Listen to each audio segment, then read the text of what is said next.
નમસ્તે, હું Soni Jeswani Bhatt, Mrs India, Mrs Gujarat અને મિસિસ અમદાવાદ. અમદાવાદથી જ છું પ્રોપર. એકચ્યુઅલી 2017માં મિસિસ ઇન્ડિયા બની અને એ પછી મને વિચાર આવ્યો કે મારે બહુ જ સારા કામ કરવા છે અને સારા કામ કરતા આજે અહીંયા માતા પિતાની સેવા કરવી. માતા પિતા કાલે અમે બાળક હતા, આજે મા બાપ આપણા બાળક છે. એ રીતે વૃદ્ધાશ્રમ ઓછા થાય અને લોકો અવેર થાય કે આપણે આપણા મા બાપને સાચવવા જોઈએ, એટલે મેં સારા બેનર બનાવવાનું કામ કર્યું. બીજું, જાતીય શોષણ થાય. આજે પણ બધી જ વાતો જ છે પોકળ કે સ્ત્રી પુરુષ એક સમાન, પણ હજી બી ક્યાંક ને ક્યાંક અસમાનતાથી અમે લોકો પીડાઈએ છીએ. એટલે છોકરીઓને એક સારો મેસેજ મળે અને સમાજ જાગૃત થાય અને ખરેખર એ લોકોને સારું સ્થાન મળે, એ માટે પણ મેં ઘણા બેનર બનાવ્યા છે. અને બીજું કે હમણાં રેપ કેસ બહુ થાય છે, એના માટે બી અવેરનેસ ફેલાઈ છે. તેવા જુદા સારા ટોપિક્સ પર હું કામ કરી રહી છું. હું અમદાવાદના લગભગ દરેક એરિયામાં બેનર લઈને ઊભી રહું છું કે લોકો અવેર થાય. સિટી એરિયામાં જેમ કે લાલ દરવાજા છે, 3 દરવાજા છે, રતનપુર છે, ત્યાં મને ઘણો સારો પ્રતિસાદ મળ્યો છે. મારો ત્યાં જવાનો મેઇન આશય એ જ હતો કે હિન્દુ મુસ્લિમ વચ્ચે જે અસમાનતા છે, ખરેખર તો હું જોઉં છું કે એ લોકોને ક્યાંય કોઈ પ્રોબ્લેમ છે જ નહીં, બધા હળીમળીને જ રહે છે.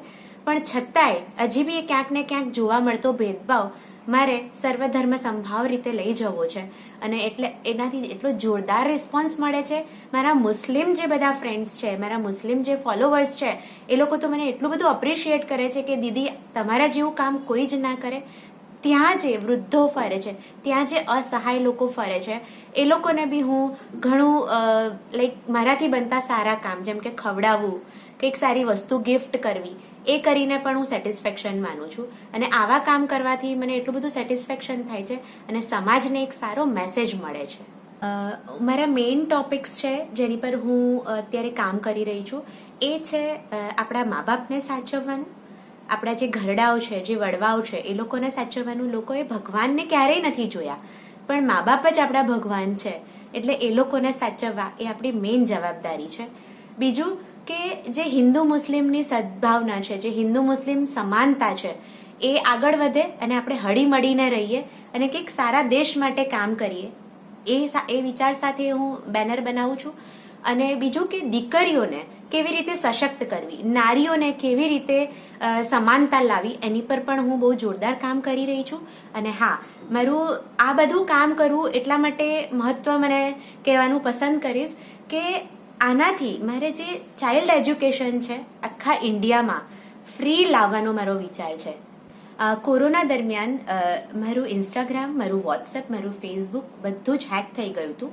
અને એટલી સારી મને અમદાવાદ સાયબર ક્રાઇમ તરફથી એટલી સારી સેવા આપી કે પોલીસના સાહેબ મારા ત્યાં આવીને અને મારું જે હેક થયેલું અકાઉન્ટ છે એ ફ્રી કરી આપ્યું અને એમણે મને સાયબર વિશે ઘણી સારી સમજણ આપી.